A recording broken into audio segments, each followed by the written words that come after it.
36 hole front rim as opposed to a 32 hole. There's the size. And the size is upside down, but there's the size on the rim. So be careful there. This is 18 inch, and this is a 21 inch.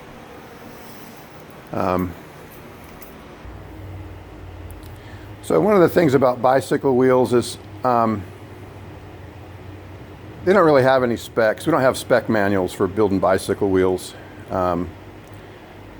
But Honda has a spec manual. It's for my XRs, 650R. Mine's a 2002, but it's the same specs.